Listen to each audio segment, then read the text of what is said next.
សួស្តីបងប្អូនទាំងអស់គ្នាសូមស្វាគមន៍មកកាន់ Channel SM Story សាជាថ្មីថ្ងៃនេះខ្ញុំនឹងនិទានអំពីរឿងរ៉ាវធ្វើដំណើរពីរាជធានីភ្នំពេញទៅកាន់ស្រុកកំណើតដ៏ឆ្ងាយការធ្វើដំណើរនៅពេលយប់គឺជាជម្រើសចម្បងរបស់មនុស្សជាច្រើនព្រោះខ្យល់អាកាសត្រជាក់និងមិនសូវមានផ្សែងឡានកាលណាឡានបើកចេញផុតពីជាយក្រុងសំឡេងខ្យល់បោកបក់ក៏ចាប់ផ្ដើមលឺឡើងប្រជែងនឹងសំឡេងម៉ាស៊ីនឡានមេឃនៅពីលើខ្មៅងងឹតតែពោពេញដោយតារាដែលអ្នកក្រុងមិនសូវបានឃើញនៅក្រៅឡានដែលដឹកអីវ៉ាន់ពេញព្រៀបមានចន្លោះកដាលល្មមអាចឲ្យមនុស្សដេកសម្រាកបានក្រណាត់តង់ពណ៌បៃតងចាស់ត្រូវបានចងយ៉ាងតឹងហើយពន្លឺភ្លើងផ្លូវពណ៌ទឹកក្រូចជះកាត់ចន្លោះតង់ចូលមកជាចង្វាក់ម្នាក់រៀបចំកន្លែងរៀងខ្លួនអ្នកដែលជំនាញធ្វើដំណើរបាននាំគ្នាដេកលើអង្រឹងដែលចងខ្វាត់ខ្វែងដូចជាសបុកពីងពីង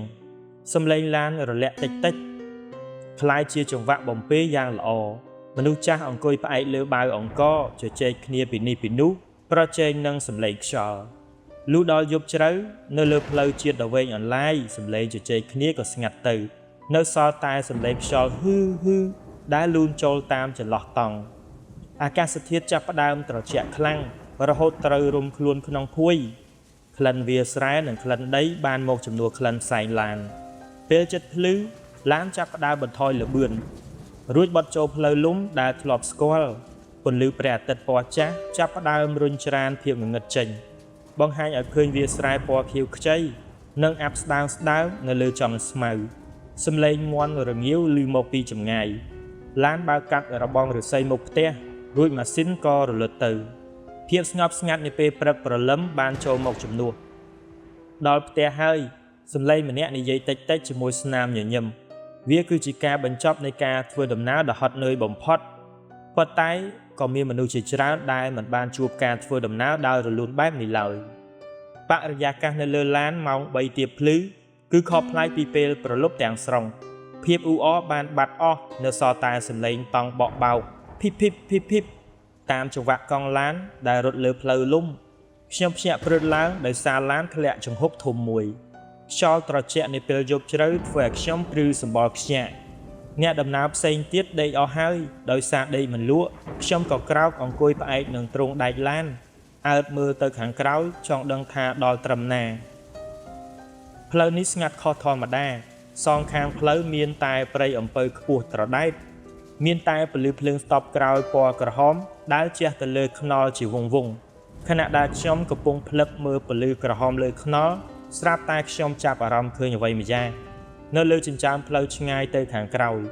ក្នុងភាពងងឹតដែលភ្លើងស្តុបជះទៅមិនដល់មានស្រមោលខ្មៅមួយកំពុងរត់ដេញតាមឡានដំបូងខ្ញុំស្មានថាជាឆ្កែដេញតាមឡានតែពេលពិនិត្យមើលឲ្យច្បាស់បេះដូងខ្ញុំស្ទើរតែធ្លាក់ដល់ដីនោះគឺជាមនុស្សរូបរាងនោះមើលទៅដូចជាស្ត្រីចាស់ម្នាក់សក់រំភើយរញ៉េរញ៉ៃពាក់អាវផ្កាចាស់និងស្លៀកសំពត់ចងក្បិនពណ៌ក្រមៅអ្វីដែលគួរឲ្យខ្លាចគឺគាត់កំពុងរត់ដោយជើងទទេលើខ្នល់កៅស៊ូដ៏គ្រើមឡានយើងបើកក្នុងល្បឿនប្រហែល90ទៅ100គីឡូម៉ែត្រក្នុង1ម៉ោងក្នុងល្បឿនបែបនេះមនុស្សធម្មតាណាអាចរត់ទាន់ឡានទៅប៉ុន្តែយាយម្នាក់នោះបែរជារក្សាចម្ងាយបានស្មើដដែលហាក់ដូចជាមានខ្សែដែលមើលមិនឃើញចងគាត់ជាប់នឹងកន្ទុយឡានយើងអញ្ចឹងខ្ញុំញីភ្នែកខ្លួនឯងស្មានថាច្រឡំដោយសារងងុយប៉ុន្តែពេលបើកភ្នែកមើលម្ដងទៀតគាត់នៅតែនៅទីនោះហើយថែមទាំងខិតចូលមកចិត្តជាងមុនពន្លឺពណ៌ក្រហមពីស្តុបឡានជះទៅលើគាត់ធ្វើឲ្យរូបរាងទាំងមូលប្រែជាពណ៌ក្រហមឆ្អៅដូចឈាមកាយវិការរត់របស់គាត់ខុសពីធម្មជាតិបំផុតដៃក្រវីខ្លាំងក្បាលងក់ចុះមកបន្តិចតែជើងរត់ញាប់ឆ្អេកមើលមិនទាន់គ្មានសំឡេងជើងប៉ះខ្នល់ឡើយមានតែភាពស្ងៀមស្ងាត់ដែលគួរឲ្យព្រឺក្បាលហើយខ្ញុំព្យាយាមដាក់បងប្រុសដែលនៅដីក្បែរតែសំឡេងវាស្ទះនៅក្នុងកហើយខ្លួនប្រាណកម្រើកមិនរួចចម្ងាយកាន់តែខិតជិតមកដល់50ម៉ែត្រទៅ20ម៉ែត្រទៀតរហូតដល់ពន្លឺភ្លើងស្តុបជះឲ្យឃើញមុខយ៉ាងច្បាស់ខ្ញុំស្ទើរឈប់ដកដង្ហើមផ្ទៃមុខនោះជ្រាយជ្រួញថ្ពាល់ខួប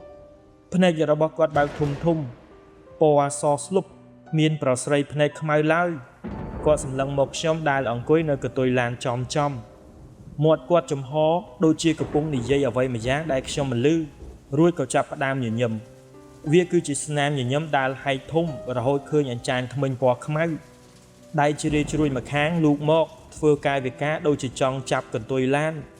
ឬចង់ចាប់មនុស្សនៅលើឡានទៅជាមួយទៅឲ្យលឿនទៅខ្ញុំស្រែកក្នុងចិត្តវិនាទីដែលគាត់ជិតនឹងប៉ះតង់ក្រោយឡានក៏បត់ចុះតាមផ្លូវកោងយ៉ាងខ្លាំងខ្លួនខ្ញុំផ្អៀងទៅបុកមិត្តភ័ក្តិដែលកំពុងដេកពលឺស្តុបក្រោយជះទៅទិសផ្សេងចោលរូបយាយចាស់នោះឲ្យបាត់ចូលទៅក្នុងភាពងងឹតនៃចំការអំពៅភ្លាមខ្ញុំប្រញាប់តោងទ្រង់ឡានងាកមើលទៅក្រោយឃើញតែភាពងងឹតក្រដដប់ផ្លូវនិងទលីដីហុយត្រលុកគ្មានស្រមោលយាយចាស់ម្នាក់នោះទៀតឡើយខ្ញុំអង្គុយញ័រទៅត្រើតបែបនោះរហូតដល់មេឃភ្លឺទើបមានអារម្មណ៍ធូរស្រាលពេលធ្វើដំណើរត្រឡប់មករាជធានីភ្នំពេញវិញខ្ញុំនៅតែមិនអស់ចិត្តឡានបានឈប់សម្រាកនៅស្ថានីយ៍ប្រេងឥន្ធនៈដ៏ធំមួយខ្ញុំបានជួបបងប្រុសម្នាក់ជាអ្នកបើកបរសណ្ដោងឡានដោយសាររឿងវាតឹងទ្រូងពេកខ្ញុំក៏សម្រេចចិត្តនិទានរឿងដែលបានជួបប្រាប់គាត់លុះខ្ញុំនិទានចប់បងអ្នកបើកឡានសណ្ដោងនោះឈប់ជូតកញ្ចក់ភ្លាមគាត់ងាកមកមើលមុខខ្ញុំដោយក្រសែភ្នែកមាំទាំនិងយល់ចិត្តឯងជួបបែបដេញតាមឡានមែនទេគាត់សួរតិចរួចក៏និទានរឿងរបស់គាត់ឲ្យខ្ញុំស្ដាប់ដែរគាត់ប្រាប់ថាគាត់ក៏ធ្លាប់ជួបយាយចាស់ម្នាក់នេះដែរនៅលើដងផ្លូវដដែលហ្នឹងយប់នោះគាត់បើកឡានទទេត្រឡប់មកវិញ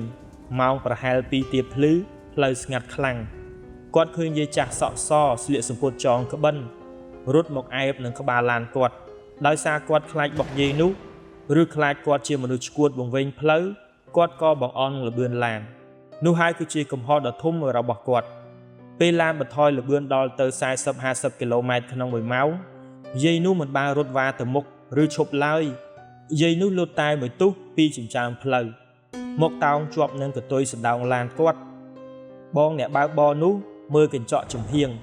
ឃើញយាយនោះយកដៃដែលស្អិតដូចជាតុកែតោងជាប់នឹងដៃកន្ទុយឡានយ៉ាងណែនខ្លួនគាត់យល់ចុះឡើងតាមកម្លាំងឡានតែគាត់មិនធ្លាក់ឡើយអ្វីដែលរន្ធត់បំផុតគឺគាត់ងើបក្បាលឡើងសម្លឹងមកកញ្ចក់ចំហៀងចំភ្នែកជាមួយបងអ្នកបើកបរនោះតែម្ដងភ្នែកគាត់ក្រហមច្រាលដូចឈាម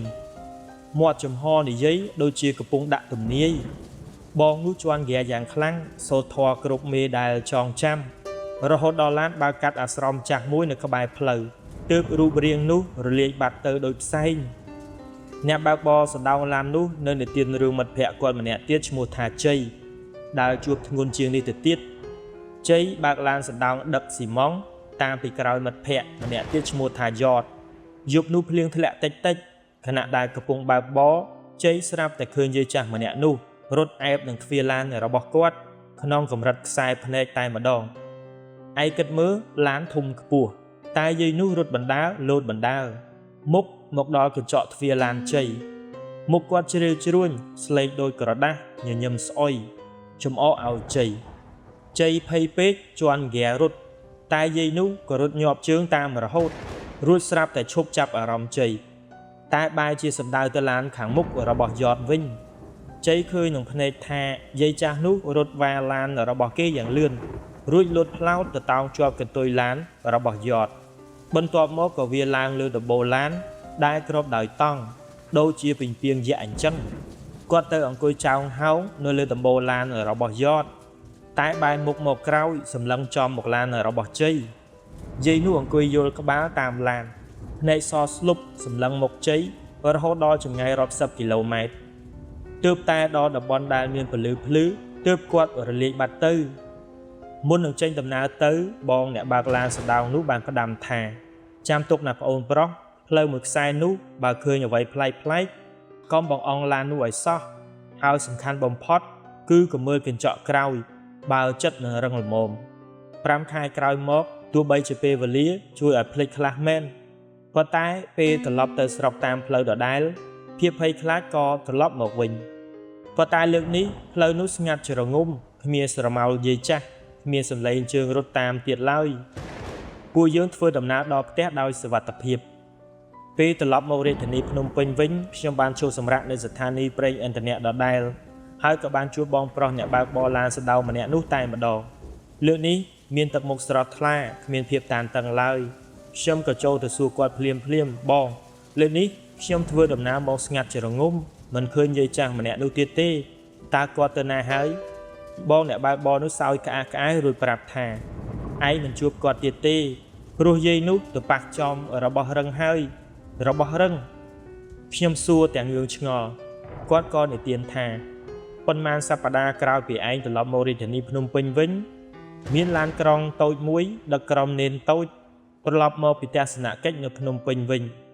ឡានបើមកដល់ផ្លូវខ្មោចលងនោះនៅម៉ោង 2 ទៀបភ្លឺនេនភាគច្រើនได้លក់អស់ហើយនៅសល់តែអ្នកបើកបរនិងព្រះសង្ឃចាស់ម្នាក់ដែលអង្គុយនៅខាងមុខយាយចាស់នោះក៏ចេញមកតាមទម្លាប់រត់ដេញតាមឡានក្រុងរួចក៏លោតតោងជាប់នឹងកញ្ចក់ឡានគាត់ប៉ងថានឹងធ្វើមុខគួរឲ្យខ្លាចបំផុតដើម្បីលងអ្នកនៅក្នុងឡានឲ្យផ្អើលប៉ុន្តែអ្វីដែលគាត់ឃើញក្នុងឡានមិនមែនជាមនុស្សធម្មតាដែលខ្លាចខ្មោចឡើយតែជាវងនេនតូចដែលភ្ញាក់ឡើងដោយសារសម្លេងរលាក់ឡាននេនតូចបើកភ្នែកភ្លឹកមើលទៅកញ្ចក់ឃើញយាយចាស់នោះតោងជាប់នេនផ្សេងទៀតក៏មកជួយមើលដែរយាយនោះគ្រាន់តែឃើញច្បងជាពណ៌លឿងពេញឡានសម្លឹងមកគាត់ដោយក្តីឆ្ងល់គាត់ប្រហែលជាភ័យខ្លាំងជាងខ្មោចទៅទៀតធម្មពលពុទ្ធគុណប្រហែលជាខ្លាំងពេកធ្វើឲ្យយាយនោះមុខស្លេកស្លាំងអស់ដៃអស់ជើងរួចក៏របូតដៃធ្លាក់ពីឡានទៅដេកកដាលថ្នល់តែម្ដងលុះដល់វត្តនេនក៏ទៅនិទានប្រាប់ព្រះចៅអធិការលោកគ្រូព្រះចៅអធិការអង្គនោះគឺជាព្រះសង្ឃដែលពូកែខាងមន្តអាគមល្បីប្រចាំខេត្តលោកមានសង្ឃដីកាថាវិញ្ញាណនេះសាហាវណាស់តែប្រហែលជាមានទុក្ខវេទនាខ្លាំងទើបដើរតោងឡានគេឯងបែបនេះថ្ងៃបន្ទាប់លោកក៏ដឹកនាំភិក្ខុសង្ឃនិងកូនសិស្សទៅដល់កន្លែងកើតហេតុរៀបចំពិធីសូត្រមន្តដេញវិញ្ញាណបាចទឹកមុននិងឧទ្ទិសកុសលឲ្យយាយនោះយ៉ាងធំដុំគេនិយាយថាពេលកំពុងធ្វើពិធីមានខ្យល់បោកបក់ខ្លាំងនិងសំឡេងស្រែកយ៉ាងល្វើយពេញវាលស្រែប៉ុន្តែពេលលោកគ្រូចុចទឹកមុនជាលើកចុងក្រោយខ្យល់ក៏ស្ងប់ភ្លាមមេឃក៏ភ្លឺស្រឡះល្អចាប់តាំងពីថ្ងៃនោះមកគ្មាននរណាម្នាក់ឃើញយាយចាស់ជើងទទេរត់ដេញតាមឡានឬលោតតោងឡានអ្នកណាម្នាក់ទៀតឡើយផ្លូវនោះក៏ក្លាយជាផ្លូវធម្មតាបើកបរដោយសប្បាយចិត្តវិញយាយនោះប្រហែលជាទទួលបានបុណ្យកុសលហើយក៏ទៅចាប់ជាតិថ្មីបាត់ទៅបងអ្នកបើកឡានសដោងសោកយ៉ាងសប្បាយចិត្តភាពភ័យខ្លាចរបស់ខ្ញុំក៏រលាយអស់ជំនួសមកវិញដោយក្តីរីករាយបន្ទាប់ពីនេះទៅការធ្វើដំណើរទៅផ្ទះរបស់ខ្ញុំនិងអ្នកដទៃទៀតនឹងមិនបាច់ភ័យសម្លឹងមើលកញ្ចក់ក្រៅទៀតឡើយបន្ទាប់ពីទស្សនាវីដេអូនេះចប់តើបងប្អូនទាំងអស់គ្នាយល់យ៉ាងណាដែរចំពោះរឿងខ្មោចយាយចាស់ដេញតាមឡានមួយនេះសូមខមមិននៅខាងក្រោមវីដេអូដើម្បីឲ្យមានបានដឹងពីចម្លើយរបស់បងប្អូនទាំងអស់គ្នាជួបគ្នានៅវីដេអូបន្តទៀត